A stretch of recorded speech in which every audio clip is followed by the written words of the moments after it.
Welcome, my name's Elspeth Farah. I'm the Director of the Careers Service at Imperial College, and I'm really pleased to talk to you today. I'm going to talk a little bit about planning your career and what you need as a student to think about while you're a student to actually make sure that by the time you finish your degree, you're well prepared for the career that you're going to go into.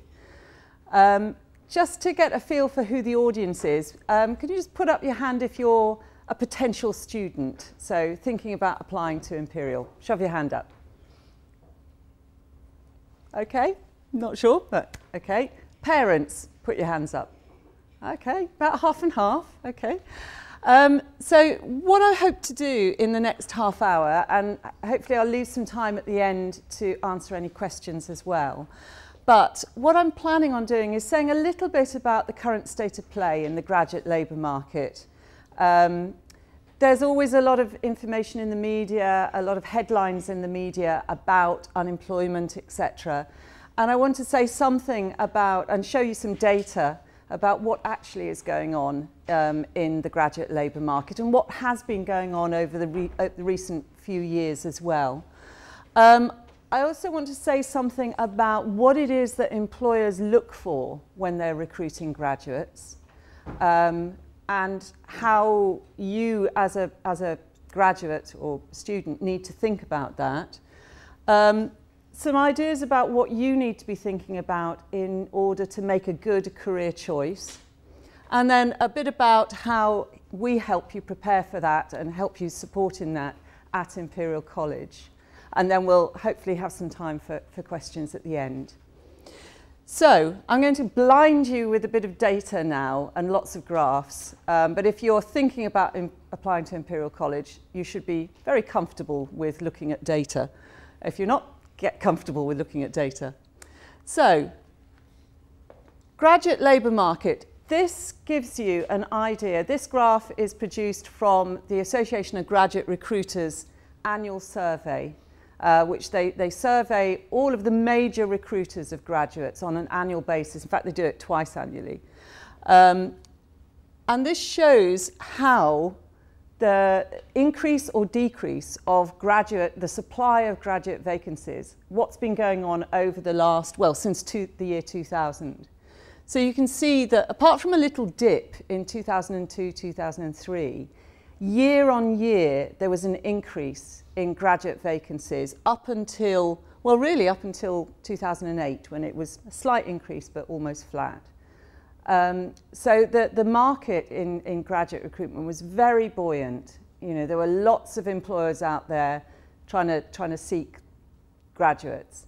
And then, of course, we had the recession. And what was interesting for us with the recession, the recession kicked off in 2007, but there was a bit of a delay, and that's because the graduate recruitment market works on an annual cycle, and they were already kind of halfway through the annual cycle in 2008 before it really began to hit. So we didn't notice, or nationally, we didn't really notice a dip in graduate vacancies until 2009.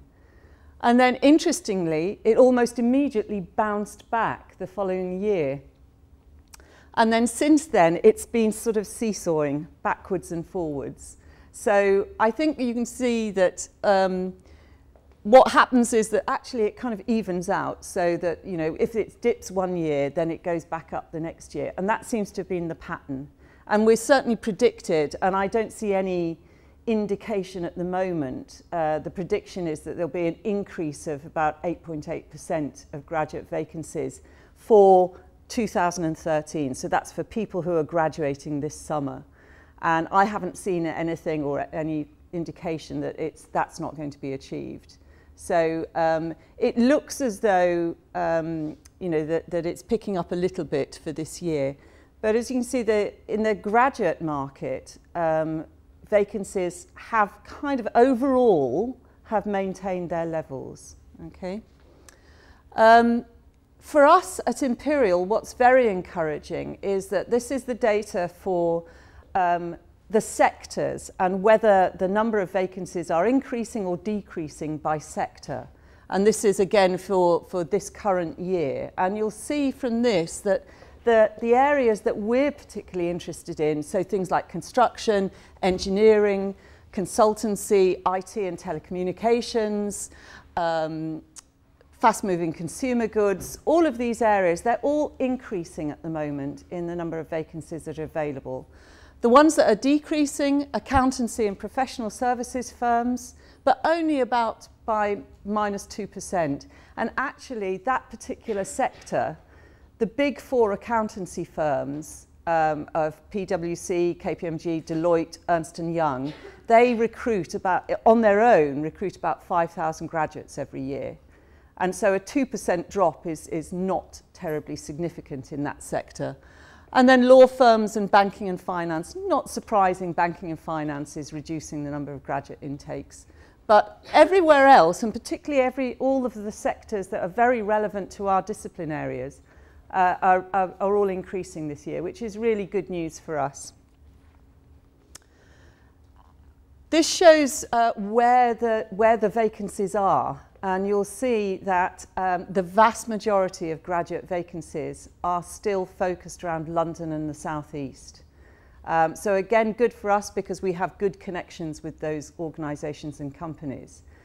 Not so good if you are in the northeast of England or the northwest of England or Scotland. It's you know, the proportion of the total number of graduate vacancies a lot less in those regions, but quite buoyant down in the southeast.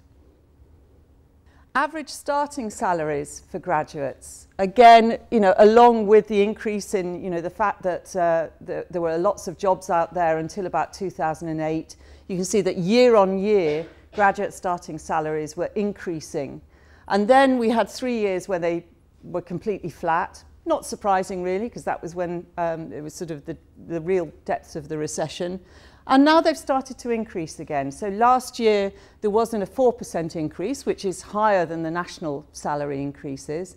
And this year, it's predicted that there will similarly be an increase in graduate starting salaries. The average predicted starting salary nationally for 2013 is £26,500. And I'll say something in a moment about how that relates to Imperial graduates. Okay. This slide, also taken from the Association of Graduate Recruiters, shows how companies connect with universities. Obviously, all companies welcome applications from all students from all universities, but they don't actively recruit from all universities. So they don't actually come out onto campus, run events, market to the students, get involved with the universities across the board. And you'll see from this that you know, typically about 35% of graduate recruiting companies only actually actively market to up to 10 institutions. And I would note that this is not just in the UK, this is in the UK and Europe. So nearly 35% of companies that are recruiting graduates only actively go out to up to 10 institutions across Europe. And then about another 30% go up to about 20 institutions, and then about 30% go to more than 20 institutions. We are very lucky in that we are in that first column, in that we are one of the most targeted institutions. And so we get that real contact with the most number of recruiters. So we're in a privileged position as far as that's concerned, in having good contacts with employers. And the vast majority of employers will be actively working with us to recruit our students. So this graph here shows something about how we're doing as an institution in capturing that graduate vacancy pool, if you like. And you can see that apart from a little dip in 2008-09, we have consistently been increasing the number of graduate vacancies that get notified direct to Imperial for our students, both in full-time vacancies and also a massive increase in the number of internships and placements that we're capturing for our students. So we're kind of bucking the trend in a way, which is great. So it means that we've got a really good pool of opportunities that our students can be applying to. And this gives an idea of where our students go on to. And interestingly, the national destination statistics have just been for the graduates that left in 2012 have just been published this week. The overall unemployment rate for graduates in the UK, for those graduates that left university in 2012, is 8.4%. Every university has to find out what their students are doing 6 months after they've graduated. Our students in the January when we asked them, so that's 6 months after those that left in the summer, we have about 6.4% in January say they're unemployed. That equates to about 80 students across our cohort of graduates. And actually for us, what's quite interesting, when we go back to, we always do a kind of follow-up to the ones that said they were unemployed. We actually go back to them about a month later and said, okay, you said you were unemployed, but what are you actually doing? And what we find when we go back to them, that at least 50% of them are then in work. And the ones that aren't, we ask them some other questions like, well, when did you actually start looking for work? And what we find is that the vast majority of them take 6 months off and go travelling, come back home for Christmas, and then miraculously in January when we speak to them, suddenly they're looking for work because maybe mum and dad have said, okay, enough holiday, now you look for a job.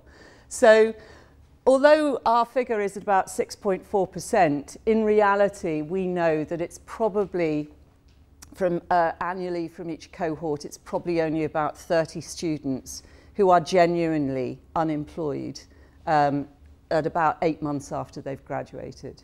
And for us, what we're very pleased about is that the ones that do go into employment, they do go into graduate jobs. We have very few that go into casual jobs or sort of bar work or sales work. The vast majority of them go into graduate level work. One thing that is significantly different for Imperial is the number that go into further study. And typically it's between about 25 and 30% will go on to some sort of further study having finished their undergraduate course. And this is completely different from the national average. The national average is about between 12 and 15%. So it's much more common for our students to carry on and do a master's or a PhD after they've done their undergraduate study. Much more common, so very much higher percentage go on to further study. This graph shows you the kind of sectors that our students go into. Obviously we've got a medical school, so we get a lot, needless to say, go into health sector. But you'll see that we also have quite a lot go into banking and finance, into accountancy, consultancy, other business activities. We are a science and engineering institution, but our students are sought after by all sectors because coming to Imperial, you're going to develop really top analytical skills, problem-solving skills, very high levels of numeracy and ability with numbers, and those analytical skills that employers are really interested in. So although we're engineering and science, our students go into a very wide range of different industry sectors. I mentioned about starting salaries. Our average starting salary for the students that left last summer was just fractionally under 31,000. Which is very much higher than the national average, and it's higher than the London average as well. So the kind of official London average for that group was about 23,500, and the AGR predicted salary for London was about 28,500.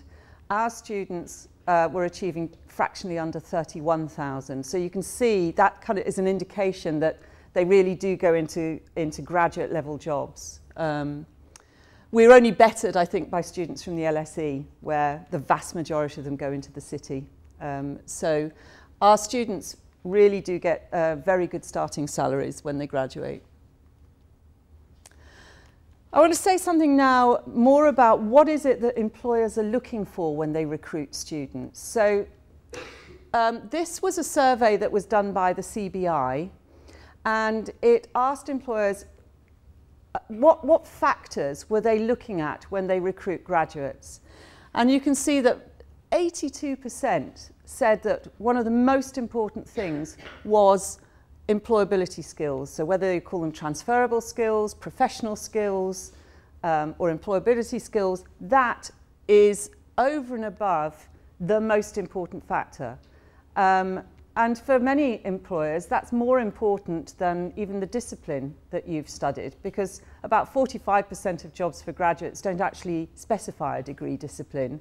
So they're really looking for those graduate skills that they're going to be able to use in their organisations.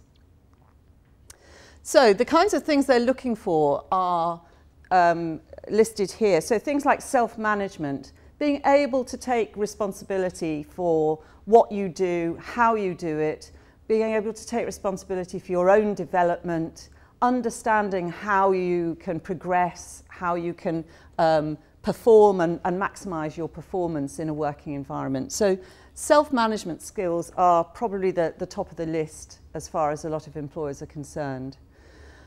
Team working is a kind of universal one. I can't think of many job areas now where you're not working as part of a team.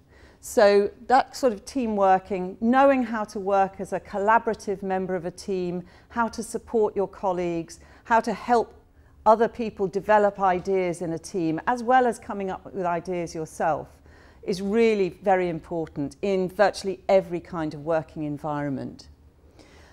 This one is quite interesting, business and customer awareness.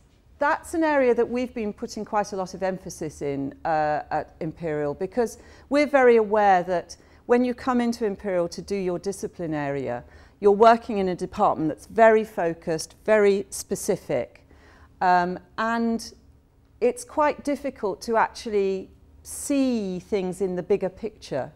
So we've been putting quite a lot of effort into helping students think about their discipline area in a broader context.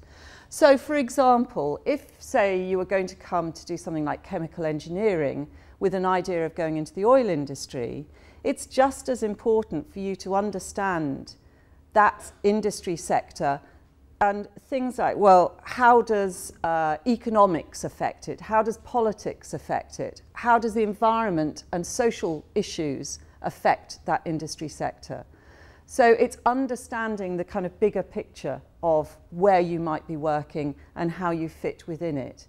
It's also understanding how organisations function. You know, who are the people that are connecting with these organisations? Who are their clients, their customers, their suppliers?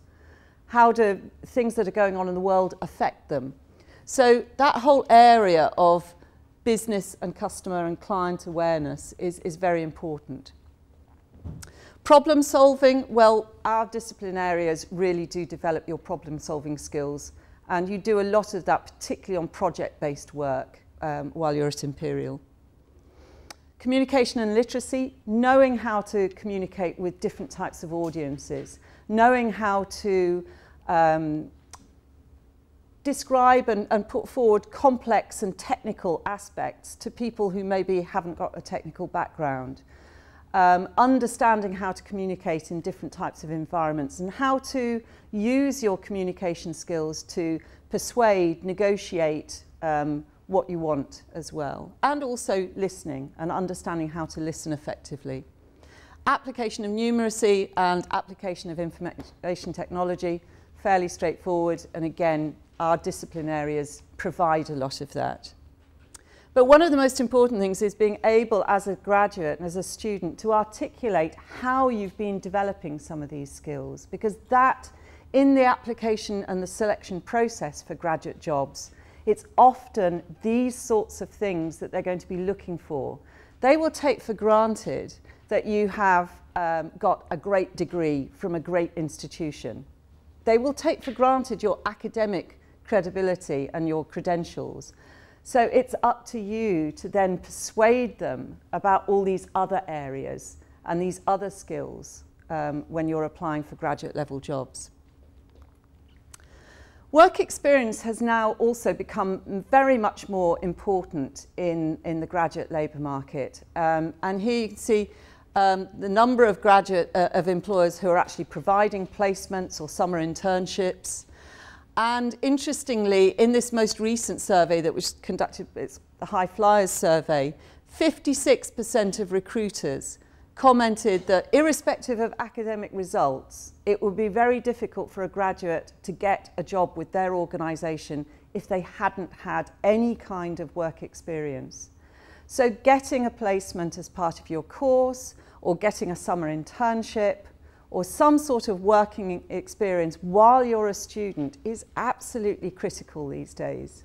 And at Imperial, we're really beginning to develop the opportunities that students have to do placements and internships, either as part of their course or as a summer intern.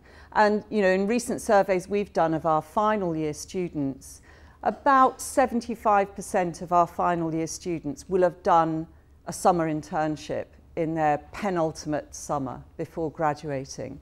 So they're coming back into their final year, many of them, with an offer of a job. And you can see the sectors where this graph here shows you the proportion of graduate vacancies that actually go to people who have done an internship with the company. So in certain sectors, for something like investment banking, actually I think that figure's quite conservative. I would have put it higher than that. I'd have put it more like 88% of the jobs go to the summer interns. So you can imagine if you're not getting any kind of work experience, if you're not getting a placement or an internship, then by the time you get into your final year, the proportion of jobs that are available have already been reduced by conversion of summer interns. And even areas like the oil and gas and energy sector, about 35% of the available graduate vacancies have gone to the internship cohort. So we're putting a lot of emphasis now in trying to encourage our students from early on to think about getting a placement or internship. We're also looking at how to develop other skills. How many of you have already today seen something about Imperial Horizons or had any? Yep, a couple of you. Imperial Horizons was piloted a year ago and rolled out across all of our first year students this academic year. And it's what's called a co-curricular, so it's outside of your normal discipline area, but it's available to every first year student. And it's run in a 2 hours a week across a term. So you either do it in your autumn term or your spring term, or if you're really keen, you can do 2 courses, one in the autumn and one in the spring. And it's split into different areas. So you can choose, there's a lot of choice in what you do. Global Challenges is looking at things like big issues, like maybe this year in the autumn they did climate change. But what they do is they have visiting speakers, and those speakers will be from all sorts of different backgrounds. So they had politicians, they had philosophers, they had economists, they had obviously scientists and engineers, they had people from NGOs coming and talking about an issue like climate change. And then the students worked in small groups across disciplines. So you'd have mechanics working with life scientists, working with medics, to discuss that issue and do a piece of work around that issue. So it was forcing students to work in a cross-disciplinary way and also look at bigger picture stuff. Business Imperial was something similar, only looking at business issues that were going on. Science, Culture and Society looks at all sorts of different aspects to do with philosophy and ethics and history of science. There's a whole range of different topic areas. And Languages and Global Citizenship, again, does something similar, but you're getting the opportunity to learn a language as well. And all of these, the key aspect about it is you're going to be working with students from other subject areas. So you get a really good mix and a good experience. So that was rolled out for the first time this year to first year students. And although it wasn't compulsory, 69% of our first year cohort this year took part in Imperial Horizons and completed a course. It's not compulsory, but clearly they're very interested in doing it. And next year it's going to be rolled out to both first years and second years. So slightly different courses, slightly more advanced courses for the second years. There's also lots of other ways that you can develop your skills. And I've put this word here, impact. That's what employers are looking for as an individual. When you apply to an employer, what they're trying to work out is what impact do you have in any kind of given situation? How do you behave? How do you kind of affect that situation? What contribution do you make to it? So things like volunteering, clubs and societies are a really good way of showing how you've used your skills, developing new skills, and also showing this personal impact. And what employers are looking for is not just people who take part, but over the course of your time at university, you've got to show actual involvement. So take some responsibility, get actively involved, don't just go along for the ride. You know, they're looking for people who've maybe helped to organise societies, helped to organise events. So it's that active involvement that they're really looking for as employers. I just want to also say something very briefly about how do you make a choice about your career, because I've already showed you the wide range of different sectors that our students go into, and you have got a huge choice. Whether you're doing engineering, life sciences, whatever, you have still got a choice. And you know, many of our students will stay within their discipline areas, but also many will go into other sectors. So you've got to start thinking about how much you actually want to use your subject area in the job that you're going for. Or whether you are interested in maybe working in, say, an engineering environment, but not necessarily as an engineer. Or whether you're interested in going to something completely different. I've already mentioned that about 45% of jobs for graduates don't specify a degree discipline. So they don't care, really, whether you're an engineer or a historian or a philosopher or have done English literature or biology. What they're looking for are people who have developed themselves to a certain level and can work and operate in a particular kind of way. So that gives you a huge choice of what you could actually be going on and doing after you graduate. And the kinds of things that you need to think about as an individual is what's actually interest you. You know, what interests you, what skills do you like using, what skills do you actually not want to use anymore as well. And what's going to motivate you. You know, lifestyle, money, intellectual challenge, contribution to society. There's lots of different things that will motivate people in a working environment.